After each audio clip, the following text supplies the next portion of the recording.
Aí, ó. 好， Peraí. Aí. 再来一个，好，再来一个，好了。 Boa.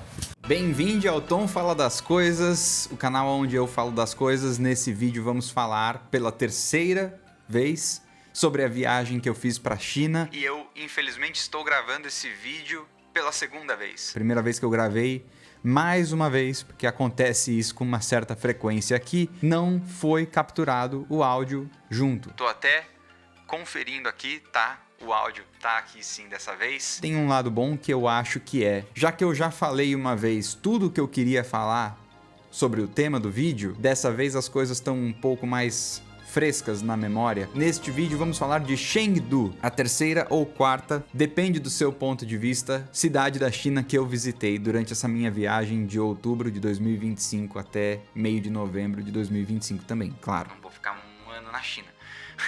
Como em todos os vídeos que eu falo sobre essa viagem, eu já aviso que eu não vou colocar tantas cenas assim. Eu não quero que você necessite de um apoio visual para você assistir o meu vídeo. Falo diversas vezes aqui que esse canal é para você assistir enquanto você está fazendo outra coisa. Se você estiver cozinhando, trabalhando, fazendo alguma outra coisa onde você não precisa prestar atenção 100% do tempo na tela do seu YouTube. É o tipo de vídeo que você pode assistir enquanto você mexe no seu celular. Além disso, se você quiser ver os lugares que eu visitei em Chengdu, você talvez prefira pesquisar aqui no próprio YouTube canais mais dedicados a esse tipo de coisa. Aqui eu vou contar o que aconteceu e o que eu fiz em Chengdu, como eu contei em Zhangjiajie e como eu contei em Zhangjiajie e como eu contei em Shanghai. Em Chengdu, antes de chegarmos em Chengdu, para quem está acompanhando essa série de vídeos, onde é que estávamos? Em Zhangjiajie. Contei sobre os 2 dias que eu passei inteiros em Zhangjiajie, mas no último dia que eu fiquei por lá, eu fiz um dos passeios mais legais, que era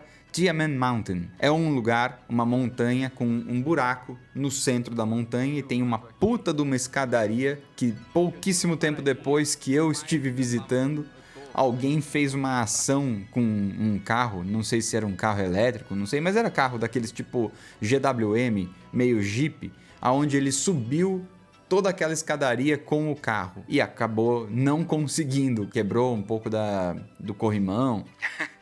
Enfim, esse foi o lugar que eu deixei para ir quando eu já estava indo embora da cidade. Eu sabia que na entrada dessa montanha você tinha um armário para você colocar as suas malas, os seus pertences, e eu achei que seria interessante porque daí eu já poderia fazer o check-out do hotel, ia com a minha mochila, meu mochilão nas costas até a entrada, deixava ela lá, aproveitava toda a atração, depois pegava de volta e aí eu ia para a estação do trem aonde eu precisava pegar o trem lá pelas 3 horas da tarde, eu acho, para Chengdu. É uma viagem que leva umas 3 horas e meia para chegar pelo trem-bala.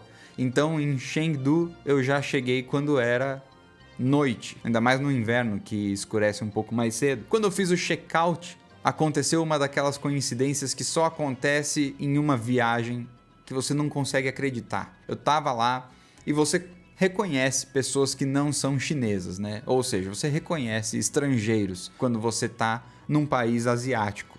E aí, eu percebi que tinha um casal que claramente não era chinês, olhando o mapa e com uma mochila nas costas. Eles estavam a caráter como viajantes, como mochileiros. E eu fiz o check-out do meu hotel, passei por eles e percebi que eles não eram chineses. Até aí tudo bem. Quando eu tava lá esperando para atravessar a rua, eu escutei eles conversando e eu percebi que eles eram brasileiros. E aí automaticamente meu rosto virou assim, porque você reconhece e pensa... Nossa, estão falando português? No momento em que eu viro, eles estavam com o celular falando sobre o que eles iriam fazer. E na hora que eles olham para mim e eu olho para eles... Não acredito, cara. Era um casal de amigos, o Kaique e a Aline, daqui, da minha cidade. Um casal de amigos que eu conheci através de um dos meus melhores amigos. E na hora eu não consegui entender. A gente ainda não se seguia nas redes sociais, ainda por cima. Então na hora que eu encontrei eles, foi uma completa surpresa. Eles não sabiam que eu estava na China, eu não sabia que eles também estavam, muito menos na mesmíssima cidade, e mais coincidência ainda, eles estavam fazendo o check-in no hotel que eu estava fazendo o check-out. Só que eles estavam na calçada em frente ao hotel. Foi uma coincidência do caramba. Mandei uma foto deles, na verdade, o Kaique tirou uma foto e mandou pro meu amigo Marcelo. E até agora eu não tenho essa foto. Espero que até o dia que eu postar esse vídeo eu consiga para eu colocar ela aqui. Mesmo sendo uma coincidência, é muito interessante e curioso como isso acontece praticamente em toda viagem com quase todo mundo que viaja. Você sempre tem uma história meio que assim que... Meu, você não sabe quem eu encontrei lá? É sempre assim. Tem sempre uma história desse jeito. Eu falei com eles, hoje nós vamos fazer o passeio tal. que eu tinha feito no dia anterior, que vocês viram no vídeo passado sobre a China.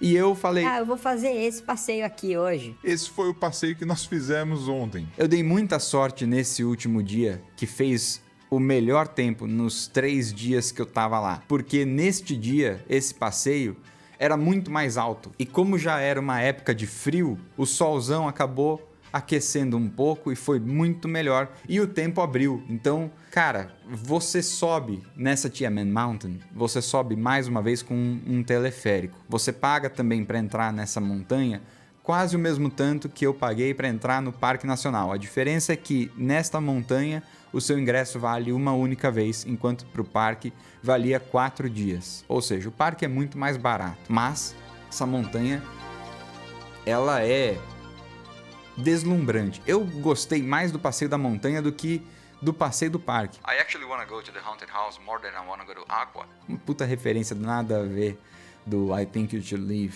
uma série da Netflix. Enfim, nessa montanha você sobe pra caralho. Me pareceu muito mais alto. Você sobe muito mais do que você sobe pro parque. E você não para de subir. E não para. O teleférico vai e vai. Eu não sei se é um dos maiores teleféricos do mundo, mas me parece. E é impressionante porque você fica pensando como que eles fizeram uma estrutura dessa. Qualquer tipo de estrutura dessas, até aqui no Brasil também, eu me impressiono. Não só de teleférico, mas até as estruturas do cabeamento elétrico. Fico pensando a dificuldade que deve ter sido para ser feito. Como o ser humano conquista certas coisas. É absurdo, é impressionante o que eles fazem. E aí, quando você chega lá no topo dessa montanha zona toda, você começa a fazer um passeio que faz a volta. Pelo que eu me lembro, você tem 2 alternativas nessa montanha. A primeira é você subir a montanha com as escadas rolantes, ou você sobe com o teleférico e desce com essas escadas rolantes. Então você faz meio que o contorno da montanha,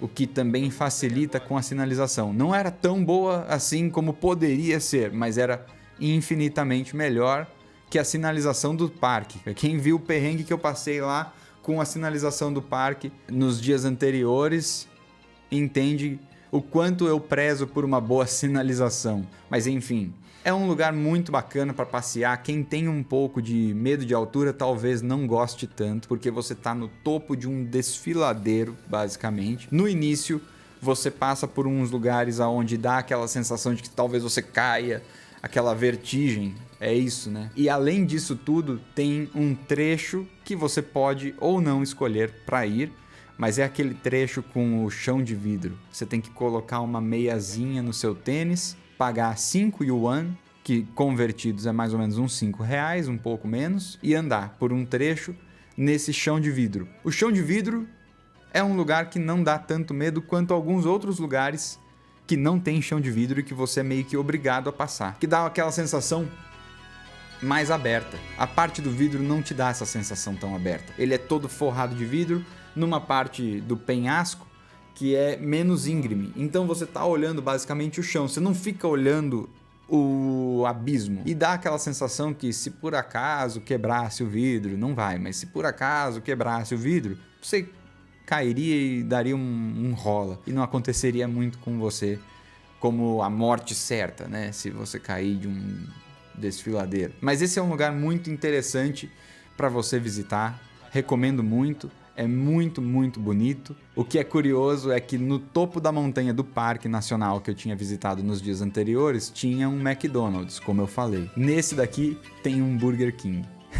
E na hora que eu estava lá, ele nem estava aberto. Esse dia eu comecei bem cedo porque às 3 horas da tarde eu tinha o trem para pegar para essa cidade, que é justamente o foco deste vídeo, mas eu quero contar tudo o que eu fiz na viagem. Então eu não quero deixar de falar o que eu fiz nesse dia, que foi a maior parte do meu dia. Esse lugar valia muito a pena. Eu acho que eu fiquei umas 4, 5 horinhas lá assim. E se não fosse possível aproveitar, eu não teria ido por conta do valor. Eu sou meio pão duro às vezes com viagens nesse caso. Desci as escadas a pé, que foi uma outra belíssima escolha. Muito boa. Nesse dia tudo deu certo. Pelo menos eu fui esperto o suficiente de fazer o caminho onde eu desço a escada ao invés de subir. Porque imagina subir essa merda, cara. Puta que pariu. Ainda tem um tantinho de escada. Mas eu vou andar rapidinho porque eu tô quase mijando nas calças. Ó que coisa linda, cara. Porra. Eu mijando nas calças e esse espetáculo de cenário. Se eu tivesse que subir as escadas, tem uma opção com escada rolante, além de um monte de outras escadas rolantes. Tem um lance de, sei lá, 6, 7 escadas rolantes, enormes, todas elas. E esse lance você não precisa pagar, mas tem um último lance que você precisa sim pagar, que é justamente aquele que corta o caminho da escada em pedra. Só que para descer é muito mais fácil do que para subir. Por isso eu não paguei. Se eu tivesse que subir aquela escadaria de pedra toda a pé, com a perna, e ainda bem que quando eu cheguei na entrada dessa montanha, eu fiquei na dúvida. Será que eu vou pela escada primeiro? Ou será que eu vou pelo teleférico primeiro? E eu optei pelo teleférico. Na hora eu realmente considerei. Eu acho melhor subir e aí vir descendo, ao invés de começar subindo e depois descer de teleférico. O que foi a melhor escolha, recomendo demais. Se você pretende ir para Zhangjiajie, visitar a Tianmen Mountain, faça isso que eu fiz. Porque senão você vai se cansar à toa, cara. A não ser que você... Ai, paguei uma promessa, estou pagando promessa que eu preciso subir essa porra de escada lá no meio da China. Paciência, daí é você fazendo sua própria burrice, né? Cavando sua própria cova. Esse foi um dos passeios legais pra caramba que eu fiz. Filmei bastante. A vista de lá, com o tempo aberto, foi maravilhosa. Tava um dia meio frio, sim, mas eu tinha chegado no topo daquela montanha, era menos de 9 horas da manhã. Depois foi esquentando. E aí lá pelas 1 e pouquinho da tarde eu já tinha saído de lá, já tinha aproveitado tudo que eu tinha para aproveitar. E aí fui a caminho da estação de trem para finalmente Chengdu. Na hora que chegou nessa estação, o trem agora vai para outro sentido. Então não precisaria, mas tem que virar todas as cadeiras pro outro lado, que é pro lado que a gente vai agora. Aí foi uma confusão danada, porque aqui as pessoas colocam as coisas, né? Só que aí quando você vira, você que tá colocando sua coisa nessa cadeira aqui, agora você tá colocando as coisas na cadeira lá de trás. Então todo mundo ficou passando um monte de garrafa de água, porque tava tudo colocado aqui, e aí foi a maior confusão. Até agora tá confusão ali. Mas nossa, eu fiquei assustado, achei que eu teria que trocar de trem, porque todo mundo começou a levantar, pegaram as malas, achei até que era isso mesmo. Ainda bem que não é. Cheguei de noite, então de noite eu não fiz muita coisa, passeei um pouquinho pela cidade em torno do meu hostel. Esse foi o melhor hostel que eu fiquei durante a viagem, porque foi o hostel que eu achei que mais tinha cara de hostel. Também foi muito legal de ter ficado nele depois de ter me hospedado no melhor hotel que eu me hospedei na minha viagem toda. Então eu fui de um hotel bacaníssimo para um hostel decente. Ele não era um hostel, assim, ele era o melhor hostel. Vou me corrigir, ele não era o melhor hostel, mas ele foi o hostel com a experiência mais hostel. Ele era o hostel com a cara mais hostel. Ele tinha uma mesa de bilhar, ele tinha um barzinho, diferente dos outros que alguns não tinham nenhuma área comum pra gente socializar. Então você chegava, dormia e ia embora. Uns acabam investindo mais e outros menos. Neste hostel não tinha toda aquela infraestrutura que teve no hostel de Xangai e que teve no hostel de Pequim. Mas esses 2 hostels que eu mencionei agora foram mais caros, não só pela localização, mas pela estrutura também. No caso desse, eu paguei $6 por noite. Foi o lugar mais barato que eu fiquei. Eu vou contar no próximo vídeo de um lugar ainda mais barato que eu fiquei meio-dia. Eu fiquei meio-dia, não cheguei a passar uma noite lá. Mas aquele hostel de Chengdu eu recomendo muito, porque ele foi muito divertido. Conversei bastante com os estrangeiros por lá, fiz amizades. Inclusive, fico chateado de eu não ter pego o contato de um casal holandês que eu conversei enquanto eu estava por lá. Aconteceu que o casal estava lá visitando um amigo espanhol deles, que esse sim estava hospedado no hostel, e eles não. Então, no dia seguinte e nos dias que eu fiquei por lá, não consegui encontrar mais eles. Paciência. No dia seguinte, em Chengdu, primeiro dia inteiro em Chengdu, passei 2 dias inteiros em Chengdu. Nesse primeiro dia inteiro em Chengdu, eu passei pela cidade. Assim como quase toda cidade da China tem, além de um parque muito legal de se visitar, eles têm um centrinho meio Times Square, que é o exemplo, o ponto de referência ocidental que eu acabo usando para descrever a avenida movimentada, cheia de outdoor, que tem em quase toda a cidade que eu, pelo menos, visitei da China, e praticamente toda cidade tem um centrinho antigo. Quando você visita todos eles num dia só, é muito interessante, porque você se sente primeiro num lugar muito mais natureza, uma coisa muito mais arborizada, por mais que tenha bastante gente por lá. Os parques são todos muito bem mantidos e às vezes eles te cercam. Então, quando você tá lá, você não imagina que tem toda aquela estrutura por fora do parque. E aí lá é tudo moderno, aquela rua larga, pavimentada. É um puta de um caos uma vez ou outra, porque tem os cruzamentos, então acaba sendo caótico também. Ó, aqui é uma rotatória que vai e volta pro mesmo lugar, basicamente. E aí os carros estão tudo aqui parados. E aí é engraçado porque, ó, aqui ó, puta calçadão enorme pra passear pra lá. Um monte de outdoor, música tocando das lojas, luzes, apresentações. Tem loja que faz apresentação na varandinha da vitrine. Uma vitrine aberta assim, as pessoas fazendo uma apresentação de dança, tal, não sei o quê. E um povo na rua lá parando pra tirar foto pra caramba. Comida, lojinha chique pra caralho que você só pode olhar. Umas lojas destinadas para aqueles que são bilionários e que passam as férias nas ilhas dos amiguinhos já suicidados. Mas aquela energia caótica, movimentada, cheia de luzes, cheia de sons, cheia de gente, também tá nos bairros tradicionais, com a arquitetura chinesa tradicional que provavelmente eles reconstruíram depois da Revolução, mas ainda assim é aquela sensação de coisas antigas, milenares. E você anda pelas ruazinhas onde tem lojinha de souvenir, comida, um monte de coisa interessante, e essas todas mais acessíveis para você poder comprar alguma coisa. Se você quiser, se você faz questão de comprar alguma coisa, nessas ruazinhas é tudo mais acessível. E eu fiquei passeando por lá. Chengdu, na verdade, é uma cidade muito boa, onde você não tem muito o que dizer sobre ela, mas você tem muito o que mostrar sobre ela. Já expliquei no primeiríssimo vídeo dessa saga que eu, se um dia quiser mostrar todas as filmagens, porque eu filmei mais de 15 horas lá na China, eu vou criar um outro canal só para vídeos de viagens. Aqui não é um canal onde eu mostro as viagens, aqui é um canal onde eu falo das coisas. E no caso, estou falando da viagem. Lá em Chengdu eles têm uma pimenta que chama Sichuan.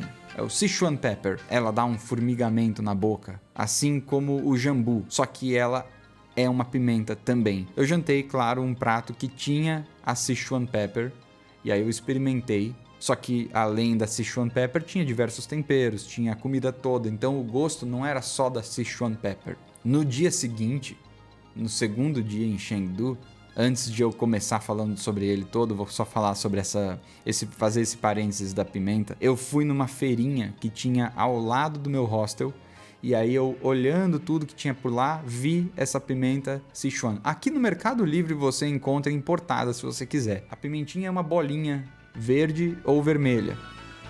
E aí, enquanto eu tava lá olhando curioso, a moça pegou e... Quer?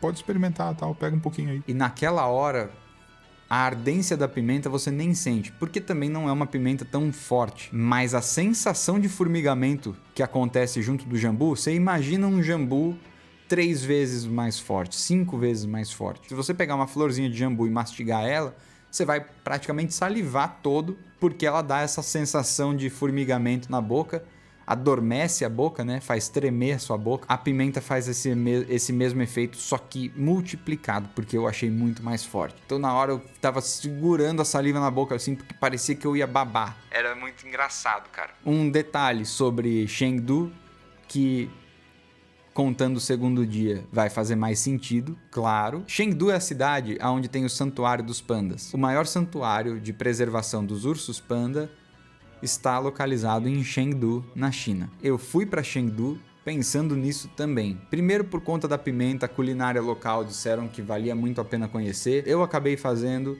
o roteiro que quase todo mundo faz quando vai para a China. E muita gente vai para Chengdu por conta do Santuário de Pandas. Ele é um lugar muito barato, inclusive, de se visitar, se você considerar que ele é um zoológico que precisa de manutenção e todo o cuidado e o investimento. Eles resgatam pandas. Isso significa que durante todo o passeio que eu fiz no primeiro dia, tudo era com panda. Tinha panda em todo lugar. Tinha panda pra caralho. Tudo é decorado com panda. Tem loja vendendo souvenir, o souvenir é de panda. É tudo panda, em qualquer lugar. Tem um panda gigante no meio de um prédio. Tudo envolve panda. E aí no segundo dia, o zoológico, eu não sei se caracteriza como um zoológico, mas o santuário de preservação de pandas só tem panda. Isso não significa que seja decepcionante. Eu fui lá sabendo que era isso. Basicamente, esse foi o meu segundo dia em Chengdu, o santuário de pandas. Eu cheguei no santuário de pandas, para eu ir para lá não foi difícil. Acho que nesse dia eu fui de táxi e acabei não precisando passar pelo perrengue que eu passei para ir pro parque de Zhangjiajie. Eu fui de ônibus. Eu não sabia qual ônibus pegar e tal. Nesse caso eu fui de táxi. E aí eu cheguei, como tudo lá é feito pelo aplicativo, eu já tinha meu ingresso no celular. Aí você entra e tal. Neste caso eu caí numa burrada que agora, se você um dia pretende ir pra lá, não precisa fazer essa mesma burrada que eu. Eu paguei dentro do parque a parte pra pegar um carrinho. Cheguei e vi um carrinho e uma fila. Aí eu fui, entrei, paguei pelo QR Code para entrar, ganhei uma pulseirinha e aí eu entrei no carrinho. O que eu pensava que ia acontecer? Eu pensava que esse carrinho ia me levar em algum lugar que você não tem acesso sem pagar do parque. Mas não era.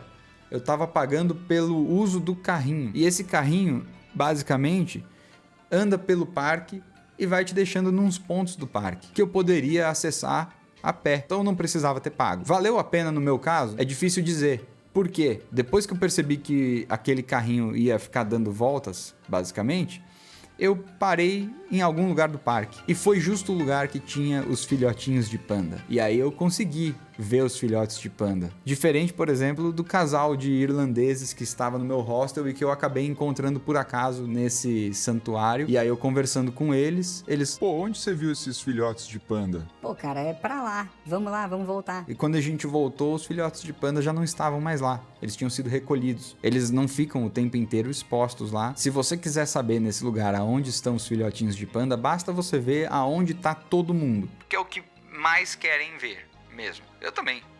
Eu me incluo nessa, lógico. Porque também é a coisa que mais querem ver neste santuário. Porque o resto do santuário todo são pandas. Não tem outra coisa para ver além de panda. E aí você vê um panda, você vê um outro, você vê um 10º panda. Não é que eu cansei de ver panda, mas todos os pandas são parecidos. Às vezes tem um maior que o outro, mas a estrutura que eles fizeram para os pandas também não pode ser tão diferente uma da outra. Eles têm uma área do parque que é a área lua, aí eles têm a área sol, aí eles têm a área nuvem. Todas as áreas parecem iguais. Um espaço para cada panda, com bambu pra caramba para ele comer, uma rampa para ele subir, para ele ficar dormindo lá em cima e as pessoas poderem olhar pro panda. Mas não tem nada além disso, não sei. Tem gente que talvez não goste nem de ir em zoológicos quando tá viajando. Eu gosto de zoológico, aquário, então eu gosto de um lugar como esse.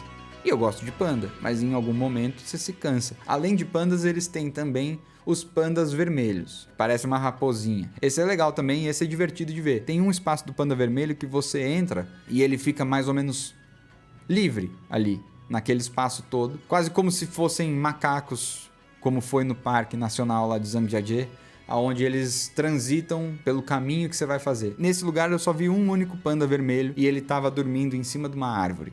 Depois você anda um pouco mais e você encontra um espaço que é o espaço para eles. Nessa ocasião eu acabei vendo os pandas um pouco melhor. Esse foi outro dia que eu acabei fazendo a programação com outras pessoas. No caso, esse casal de irlandeses que eu encontrei lá, foi bem interessante também conversar com eles e foi curioso também como eu percebi que eles tinham sotaques diferentes. Então eu perguntei pra eles. Eu sou de uma região mais metropolitana e ele é de uma região mais interior. O cara falava meio como o Brad Pitt no filme Snatch. Esse casal era muito gente boa também. Casal muito gente boa, todo passeio pelo santuário foi muito legal. Eu voltei naquela tarde e eu pretendia comer o hot pot, que é uma bacia de comida, sei lá, pode já ter visto no Instagram. Fica aqui, inclusive, a sugestão para me seguir nas outras redes sociais. O conteúdo lá é bem diferente, mas o hot pot é um bacião assim. E aí, se você quiser apimentado, eles te dão o caldo apimentado. Se você não quiser apimentado, eles te dão o caldo não apimentado. Se você quiser os dois, eles te dão uma bacia com uma divisória onde você tem os dois caldos. Esse caldo você pega os espetinhos de comida, coloca lá para cozinhar. É um fundi deles, onde aqui a gente faz com queijo, chocolate, às vezes na pedra.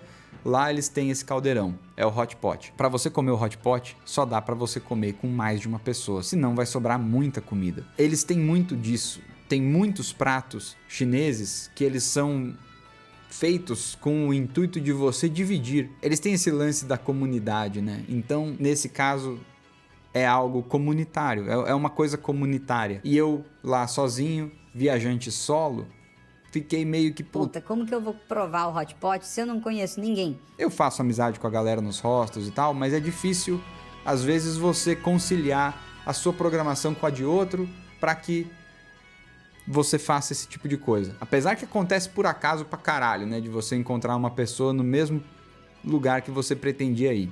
No caso do hot pot, um grupo lá do meu hostel falou que iria. Quem combinou foi o israelense. Esse cara queria jantar às 6 horas da tarde. Perguntei pra todos eles na hora que eles estavam saindo. Gente, vocês têm 85 anos de idade? Por que vocês estão jantando tão cedo? Outras pessoas do grupo falaram, Eu poderia ir mais tarde e tal. eu tinha acabado de chegar no hostel, era umas 4 e pouquinho da tarde. Eu ainda pretendia passear pela cidade. Daqui da praça, não dá pra ver talvez pelo vídeo, mas você vê vários pontinhos aqui na praça toda iluminada. É tudo muito largo aqui, tipo grande assim, espaçoso mesmo. É estranho porque eu não sei de onde que eles encontram tanto espaço.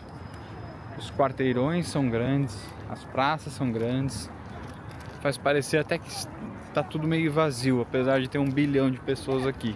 Se eu fosse no hot pot com eles, eu voltaria um pouco mais cedo. Aí eu voltava umas 7h30 da noite, pra gente sair pra jantar quase umas 9 horas da noite, porque lá tudo fica aberto até sei lá que horas também, principalmente essas coisas de comida. Então eu não consegui entender qual foi o propósito para eles irem comer basicamente o que é um rodízio às 6 e pouco da tarde, cara, para depois ficar passando mal de tanto comer no hostel. É coisa de estrangeiro europeu, principalmente. O cara que combinou esse horário era israelense, mas é coisa de europeu, porque o dinheiro dos caras vale tanto em um país como a China, na Ásia no geral, que eles vão para viajar por meses. Então eles estão lá em Chengdu já faz uma semana e eles não têm essa pressa para fazer tudo o que eles querem fazer, e às vezes eles até deixam de fazer, só que eles ficam lá como se fosse uma casa de praia deles. Eles estão lá, eles não fazem nada, eles ficam lá. A quantidade de europeu que eu vejo em hostels quando eu tô viajando, que passa o dia no hostel sem fazer nada, é absurdo. Porque os caras estão lá, vão ficar 1 mês lá, vão ficar 3 meses viajando no mínimo. Aí às vezes eles voltam pra Europa, fica um tempinho, volta de novo, fica sei lá quantos meses de novo nesse lugar. Enfim, é o jeito que cada um viaja. No meu caso, e eu imagino que na maioria dos casos brasileiros, você tem que fazer o seu tempo valer, porque você está viajando em euro, você está viajando em dólar, você está viajando em yuan. Então, se você fica quieto, você acaba perdendo dinheiro. Se você ficar um dia inteiro parado, você vai acabar perdendo dinheiro. Eu não acho que o roteiro que eu fiz tenha sido o mais cansativo de todos, mas eu andei em média 20 km por dia. Bati perna pra caralho nessa viagem aí, andando pra caralho pra todo lugar. E aí em Chengdu também não poderia ser diferente. Fui visitar mais uma vez aquele centrinho histórico, porque eu tinha achado super legal. Queria ver mais daquelas ruas lá. Eu comprei uma mala, não lembro quando que foi que eu comprei a mala, mas eu comprei uma mala de rodinha com aquele formato padrão de mala de viagem. A partir da compra da mala, eu colocava a mochila apoiada na alça da rodinha. Então eu mal precisava agora carregar nada nas costas. Uma vez ou outra só que eu precisava colocar lá nas costas para, sei lá, andar um pouco mais rápido. A infraestrutura da China é muito acessível para pessoas PCDs,